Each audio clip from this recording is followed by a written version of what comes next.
You mentioned Motorhead. You actually got to play with Motorhead, right? Yeah. Tell us about that. That's crazy, dude. That was an honor beyond, beyond words can even say. I mean, doubly for me because,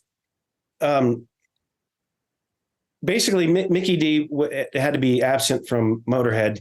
He had booked some TV shows like I'm a Celebrity, Get Me Out of Here kind of thing, but the Swedish version of it, where they sent him to a jungle in Malaysia and he had to survive for like a couple of weeks or something, and so he had booked that before Motorhead, had any dates for that time.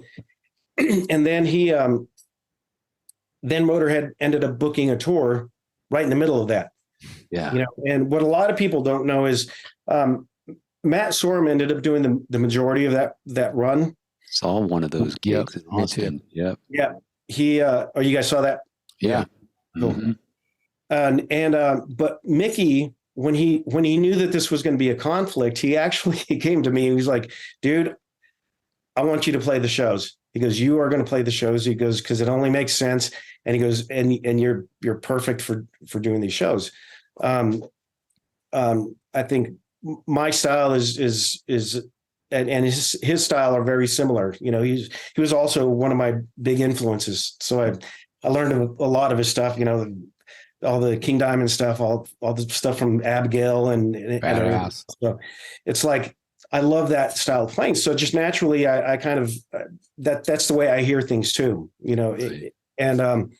So he was like, dude, I want you to do it. He goes, but I'm not going to tell Lem anything until the very, very, very last minute. He goes, because I don't want to give him any opportunity to look for somebody else. Oh. And I was like, okay. I was like, okay, that's cool. So, but what happened was at the very last minute, he told Lem, and Lem kind of like lost his shit. and he was like, what's he going to do? And I guess Lem was going to Vegas that same weekend, right after Mickey told him or something like that. And he ran into Slash, told Slash, because they're buddies. And I think Slash said, why don't you call Matt? Yeah, why don't you call Matt? He's not doing anything right now. And Lem was like, oh, that's a great idea. So he called Matt, and so Matt came out and did the stuff, for most of it. But then there was some reason he couldn't do the Canadian dates that were there still. So they were like, all right, you're up. Wow. Management just we didn't rehearse or anything. We just went for it, and it was so cool. Lem, he said he wasn't sure because I guess we never played before. And I think he always ended up showing up at soundcheck after we had already soundchecked and stuff like that. So like everybody else knew that I could play, but Lem didn't. So, he comes to me and he goes, you ready? Are you sure you want to do the drum solo? And I was like, hell yeah, I do.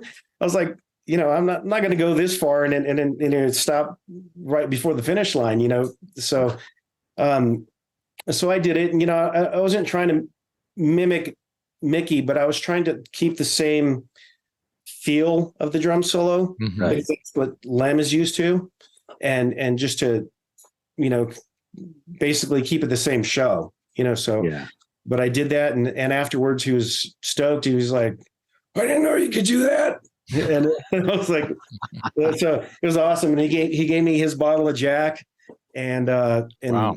It was great. So, I mean, for me, it was a double bonus because first, one of my, idols, drumming idols, Mickey D, had enough trust and faith in me to ask me to do it. Yeah. And then secondly, getting the stamp of approval from Lem, and Phil too. And then afterwards, they gave me, I have it on the wall here somewhere.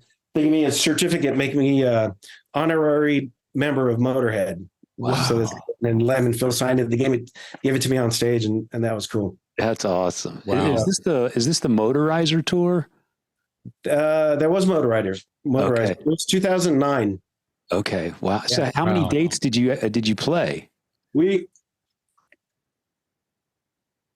was going to be 2, but it turned out to be the 1 because Mickey came back.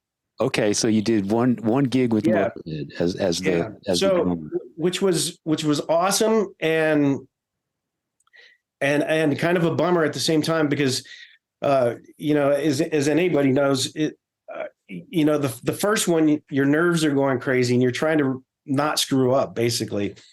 And then you start having fun about halfway through. Yeah. When you're like, okay, I got this, and then you're looking forward to the next one, and the next one didn't get to happen for me. So it was kind of a bummer, but